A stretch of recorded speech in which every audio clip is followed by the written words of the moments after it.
চলে গেল। এখন গিয়ে বলে, ডাক দিয়ে বললেন, হুজুর আপনি বলেছিলেন 6 মাস, 6 মাস গত হয়ে গেল, আবার 6 মাস বলছেন, 6 মাস তো গত হয়ে গেল। হুজুর গো, আর দেরি করবেন না, আমাকে আর ঘুরাবেন না, আপনি দয়া করে মেহেরবানি করে আমাকে মাফ করে দেন।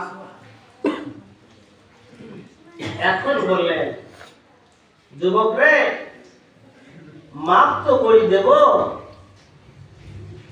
আর একটা শর্ত আছে, তুমি যদি এই শর্তে রাজি হও তাহলে মাফ করে দেব।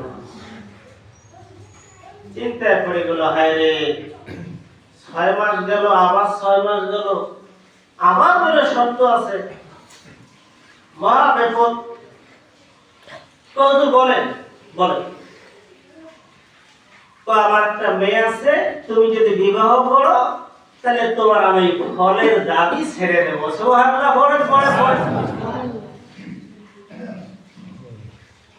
তবে হুজুর, আপনি যদি মেয়েদের বিয়ে দেন এত তারিখে, আপনি আগে বলতে পারতেন, আমি ফল খাইছি আসি বলছি 6 মাস থাকার আগে আবার 6 মাস, আবার বলে মেয়ে বিয়ে করবে, আপনি আগে বলতেন, আমি বিয়ে করে আমি তবে চলে গেলাম।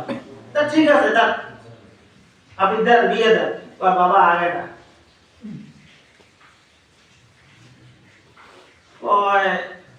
আমার মেয়ে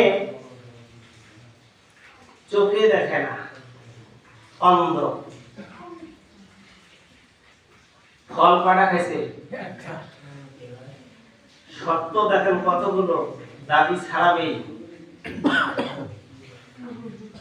আমার মেয়ে চোখে দেখে না, চিন্তায় পড়ে গেল, হায় রে, 6 মাস কাটলাম, আবার 6 মাস গেল, এখন বিয়ে করব মেয়ে, এখন বলে চোখে দেখে না, এই কানা মেয়ে দিয়ে আমি কি করবো? এ তো চোখে দেখে না, এটা আবার টানি নিয়ে বলা লাগবে, কোন জ্বালা বিপদ। নিজের মনকে ডাক দিয়ে বলছে, মন দেখো, আরো ফল খাবি, আরো হাউস আছে, চোখে দেখে না, আচ্ছা ঠিক আছে। আবু সালেহ মুসা ডাক দিয়ে বলল,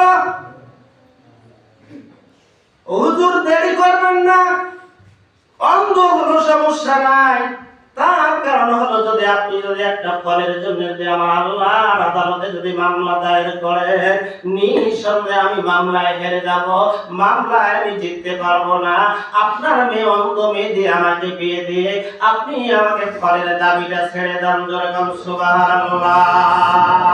এইবার ডাক দিয়ে বললাম,